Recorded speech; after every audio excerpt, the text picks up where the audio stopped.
Class 10th English 2026 का board exam का MP board question paper करवानी हूँ मैं। तो स्टार्ट करते हैं। थर्ड वाला करवा रहे थे एस्से राइटिंग में इम्पोर्टेंस ऑफ योगा, योगा के महत्व।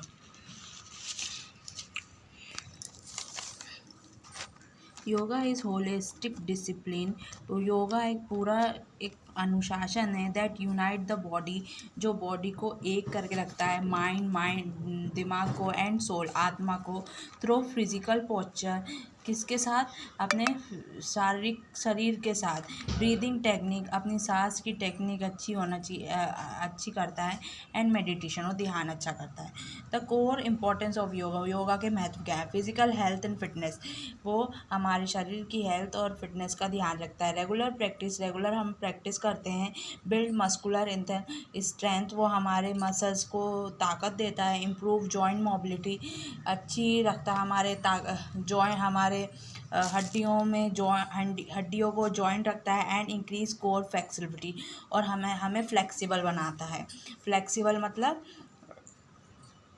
लचीलापन, शरीर में लचीलापन लाता है। Mental clarity and stress,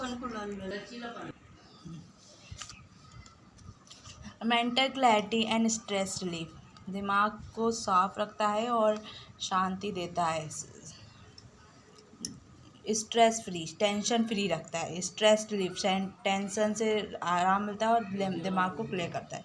this lead to heightened concentrate, ये हमारा एकाग्रता बढ़ाता है। बेटर मेमोरी, हमारी दिमाग याददाश्त को अच्छा करता है। इनर पीस, और अंदर से हमें शांति देता है। होलिस्टिक लाइफ स्टाइल अच्छी कर देता है पूरी। Yoga act of preventing medicine, yoga एक मेडिसिन है, एक दवाई है। फॉस्टरिंग डिसिप्लिन, यह हमारा अनुशासन बढ़ाता है। And a positive outlook on life, और हमारी ज़िंदगी भी अच्छी करती है। बाहरी तौर से जो योगा करते हैं वो लोग बहुत फिट दिखते हैं, अलग दिखते हैं। उनका बॉडी से ही पता चल जाता है कि वो योगा करते हैं। तो योगा हमारे बाहर का भी जो आउटलुक है वो अच्छा करता है। It is crucial for combat chronic state, ये आजकल बहुत ज़रूरी हो गया है कि हमारा जो सब आजकल बहुत स्ट्रेस में रहते हैं, टेंशन में रहते हैं, तो ये बहुत ज़रूरी है। जिन्हें ज़्यादा चिंता होती है, टेंशन होती है, उनके लिए कॉम्पैक्ट अच्छा वो करता है। इम्प्रूविंग फ्लेक्सिबिलिटी, लचीलापन अच्छा सही करता है, लाता है। पोस्चर बूस्टिंग इम्यूनिटी बढ़ाता है। इम्यूनिटी मतलब काम करने की क्षमता को बढ़ाता है। इम्यूनिटी मतलब काम करने की क्षमता। एंड अचीविंग ओवरऑल इमोशन, और सारे इमोशन को भी कंट्रोल करता है। एंड फिजिकल वेलबींग, और शरीर से भी हम अच्छे दिखने लगते हैं। फिजिकल वेलबींग मतलब फिजिकल मतलब शरीर, वेलबींग मतलब अच्छे, शरीर से अच्छे दिखने लगते हैं।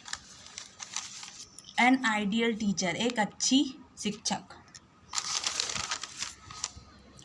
An ideal teacher is a life long guide, एक अच्छे शिक्षक पूरी ज़िंदगी हमारे लिए अच्छे गाइड करता है। Who goes beyond the text book, जो टेक्स्ट बुक से अलग रहता है। To shape a student character, वो विद्यार्थियों का व्यवहार बदलता है। स्पार्क क्यूरियोसिटी, कुछ सीखने की इच्छा बढ़ाता है। And in still strong moral value, और मॉरल वैल्यू भी अच्छी करता है। दे सर्व एज अ मैंटोर, वो एक मैंटोर की तरह थे। मैंटोर मतलब जो गाइड करने वाला रहता है कि ऐसा करना चाहिए, ऐसा नहीं करना चाहिए है। अ नेशनल बिल्डर, भारत मतलब देश बढ़ाता है, मतलब देश को, एक शिक्षक ही रहता है तो देश के भविष्य बनाता है। कैसे? क्योंकि वो बच्चों को पढ़ाता है, बच्चे ही आज देश का भविष्य है, इसलिए नेशनल बिल्डर बोला है।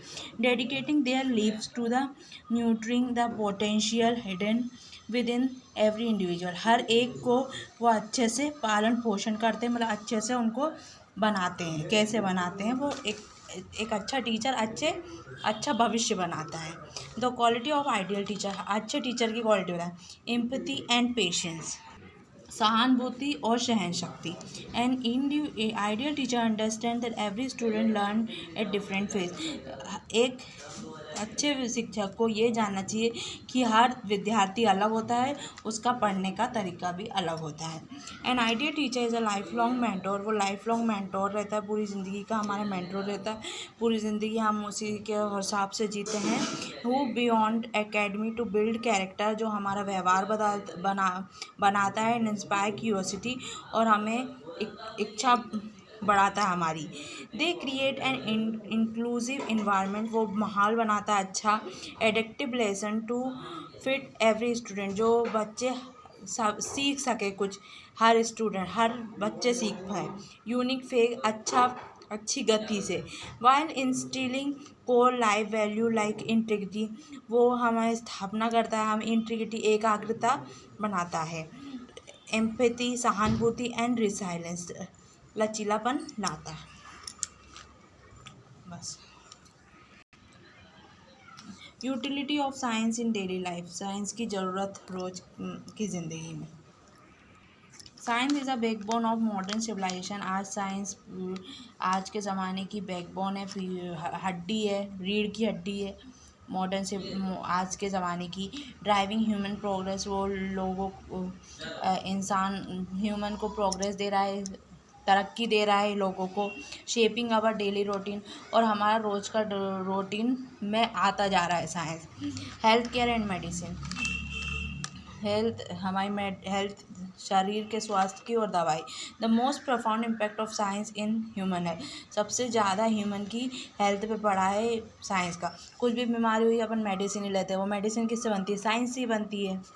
कम्युनिकेशन एंड कनेक्टिविटी, कम्युनिकेशन मतलब बातचीत, एंड कनेक्टिविटी, एक दूसरे से कनेक्ट रहते हैं। कैसे? व्हाट्सअप, ये सब जो ऐप रहते हैं, मोबाइल रहता है, इन सब से आजकल दूर दूर से भी लोग एक दूसरे को वीडियो कॉल कर रहे हैं, ऐसा लगता है पास में ही है। The invention of internet satellite, जो इंटरनेट सैटेलाइट का जो खोज हुई है, एंड मोबाइल कम्युनिकेशन टेक्नोलॉजी, जो मोबाइल से बात करने की जो टेक्नोलॉजी आई है। Allow us to connect with anyone, हमें अलाउ करता है, हम किसी से भी कनेक्ट हो जा सकते हैं। एनीवेयर इन द वर्ल्ड, पूरी दुनिया में कहीं पे भी, in the matter of second, कुछ सेकेंड में ही। ट्रांसपोर्टेशन, अब गाड़ी वाड़ी की बात, ट्रांसपोर्टेशन की बात कर रहे हैं। द डेवलपमेंट ऑफ कार्स, कारों का बढ़ना, हाई स्पीड ऑफ ट्रेन का बढ़ना, and aeroplane allow human to travel long distance in the fraction of time. Aeroplane हमें बता रहा है कि थोड़े ही समय में हम दूर का रास्ता तय कर सकते हैं। इट टुक आवर एंसेस्टर, जैसे हमारी उंगलियों का काम हो ये। एजुकेशन, एंटरटेनमेंट, शिक्षा और मनोरंजन। Scientific advancement in printing, science की एडवांसेस में प्रिंटिंग हुई, कंप्यूटिंग हुई, प्रिंट करना कंप्यूटर से। मल्टीमीडिया, नए मीडिया है मेड एजुकेशन इंटरेक्टिव, ये है ना हमारे एजुकेशन, शिक्षा को उन्होंने और अच्छा बना दिया, एंड हाईली एसेसिबल, और बहुत अच्छा बढ़ावा दे रहे हैं ये। कंक्लूजन, आखिर में, however we harness the power of science, कहीं हमें विज्ञान से खतरा भी हो रहा है। हार्नेस मतलब खतरा। It is crucial to use the innovation responsible to minimise environmental damage, लेकिन हमें इनका चीज़ों का इस्तेमाल करते करते प्रदूषण का डैमेज नहीं करना चाहिए, पर्यावरण का डैमेज करने से कम करना चाहिए।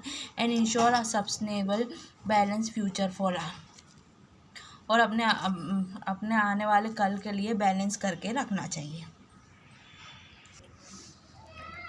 Right a paragraph in 150 words on women empowerment, औरतों को ताकत देना, लेडीज़ को, ठीक है। Women empowerment in the process of granted women autonomy. Women empowerment एक प्रोसेस है जो और लेडीज़ को उनका अधिकार देती है, विमेंस को। इक्वल राइट, बराबर का अधिकार, and the confidence to make independent decision, कि उन्हें वो अधिकार, कॉन्फिडेंस देती हैं, आत्मविश्वास देती है कि वो खुद का फैसला लें। It bridge the gender gap, ये बढ़ाता है जेंडर गैप, जेंडर मतलब मेल फीमेल का gap, by dismantling system barrier, system को रोक लगाता है ये, कि भेदभाव नहीं करना चाहिए जेंडर में, मेल फीमेल में। Ultimately driving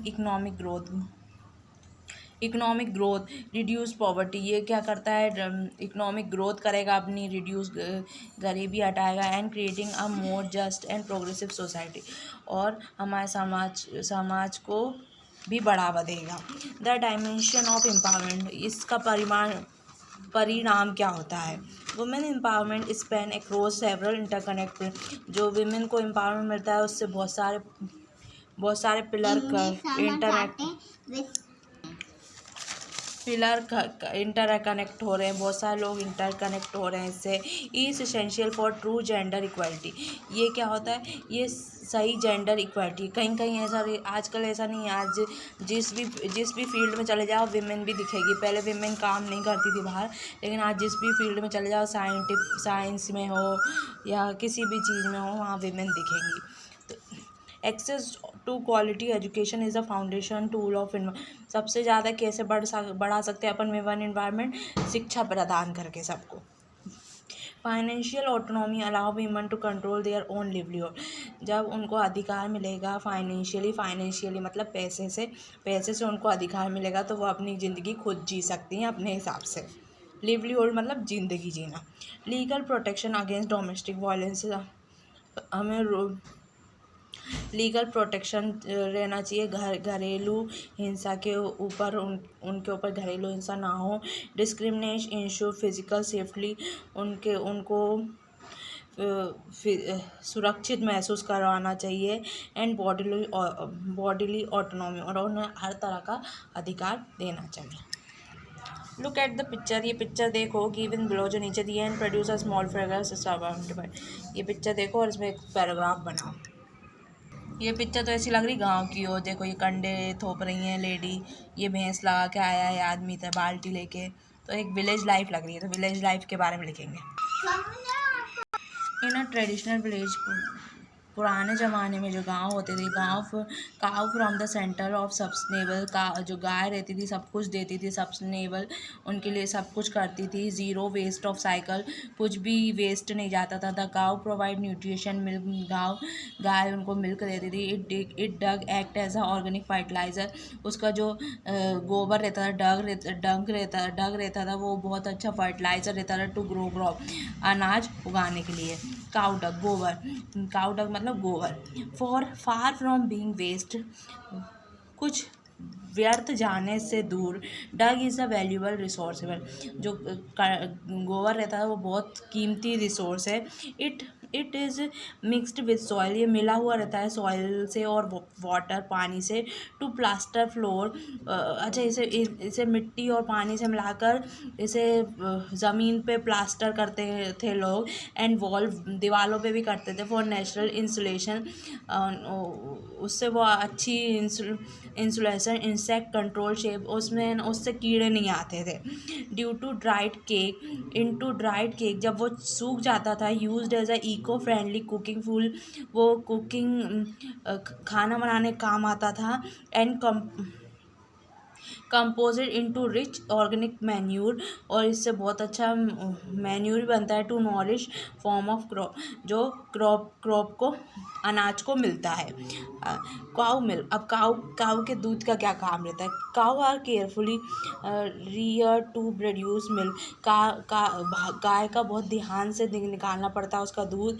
in many rural area, पुराने बहुत छोटे छोटे एरियाज़ में, the milk is consume fresh and कर्न, जो मिल्क है वो बहुत ताज़ा मिलता है। एंड कर्न इनटू स्टेपल, बहुत तरह तरह की मिल्क को नए चीज़ बना देते हैं, जैसे लाइक कर्ड, दही, बटर मिल्क, मक्खन का दूध, एंड ट्रेडिशनल क्लेरिफाइड बटर, और घी भी बनाते हैं पुराने ज़माने में। This time honoured routine create a deeply interconnected life style, आज के ज़माने में बहुत ज़रूरी हो गया है लाइफ स्टाइल को वापस से कनेक्ट करना। Where nothing goes to waste, जहाँ कुछ भी व्यर्थ नहीं जाता। हैवीली लोकल एग्रीकल्चर, जहाँ खेती के लोकल एग्रीकल्चर में, एंड डेली न्यूट्रिशन, और रोज़ न्यूट्रिशन मिलता है। तो ये पुराने ज़माने की बात नहीं है, अभी आज भी बहुत जगह में ये सब हो रहा है, गोबर का इस्तेमाल हो रहा है। अभी टंकी नहीं मिल रही है तो सब कंडे से ही काम चला रहे हैं, और काऊ के दूध भी आज भी सब दूर मिल रहा है। आई होप वीडियो अच्छा लगा, वीडियो को लाइक सब्सक्राइब कर देना। Thanks for watching.